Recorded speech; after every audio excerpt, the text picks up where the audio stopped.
အိမ်ထဲကဓာတ်ထက်ကိုယူပြီးတော့သူ့ပေါင်သားသူလှီးပြီးတော့စွတ်ပြုတ်ခိုင်းလိုက်တယ်ပြုတ်ခိုင်းပြီးတော့ကြောင်းပုတ်ပေးလိုက်သူကတော့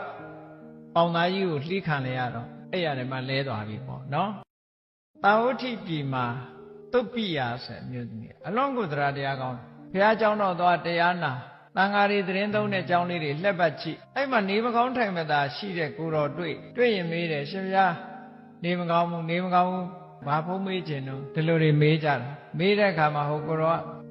စွတ်ပြုတ်ကလေးတော့တောက်ချင်ပါတယ်လို့ပြောလိုက်တဲ့အခါသုတ်ပိယဆိုတဲ့အမျိုးသမီးကတပည့်တော်စွတ်ပြုတ်လုပ်ပြီးပို့ပါမယ်လို့အာမခံတယ်သူအာမခံပြီးတော့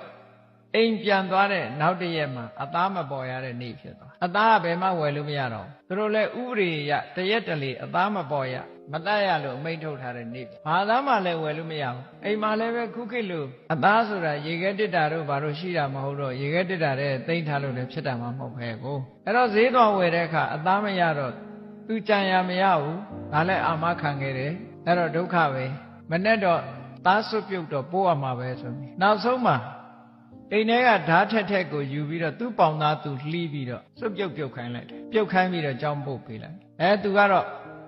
ပေါင်သားကြီးကိုလှီးခံလိုက်ရတော့အဲ့ရတယ်မှလဲသွားပြီပေါ့နော်သူကတော့သူ့ပေါင်ကိုစီးထားတယ်သွေးတွေထွက်တော့အဲ့ဒါကိုသိတော့မြတ်စွာဘုရားကအိမ်ကြွသွားတော့ဘုရားကိုထွက်ပြီးတော့ရှင်မခိုးနိုင်ဘူးပေါင်ကထံရကြီးနဲ့ရှင်မခိုးနိုင်တော့မြတ်စွာဘုရားကသုတ်ပိယဘယ်သွားလဲလို့ဆိုသူ့အမျိုးသားလျှောက်တယ်အဲ့ရထဲမှာဘုရားတဲ့မထနိုင်လို့ဆိုမြတ်စွာဘုရားခေါ်လိုက်တယ်ငါစီလာခဲ့လို့ဆိုဘုရားခေါ်လိုက်လို့ဆိုတာနဲ့ပဲသူ့ပေါင်ကတန်ရာဟာပျောက်သွားတယ်တက်တာသွားတယ်ခင်ဗျတခါတည်းဘုရားရှိရောက်တဲ့အခါသူအံ့ဩသွားတယ်အဲ့ဒီမှာသူ့ယောက်ျားလျှောက်တယ်သူ့အမျိုးသမီးဒီ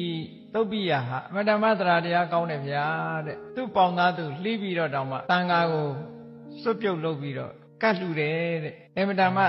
သရာတရားကောင်းတယ်တခြားသူမလှူနိုင်တဲ့ပစ္စည်းဆိုတာတခုမှမရှိဘူးဘုရားလို့ဘုရားရှိမှချီးမွမ်းပြီးလျှောက်တယ်အဲ့ဒီမှာမြတ်စွာဘုရားကဒီပေါင်သားလှီးလှူတယ်ဆိုတာသိသွားပြီးကြောင်းရောက်တဲ့အခါ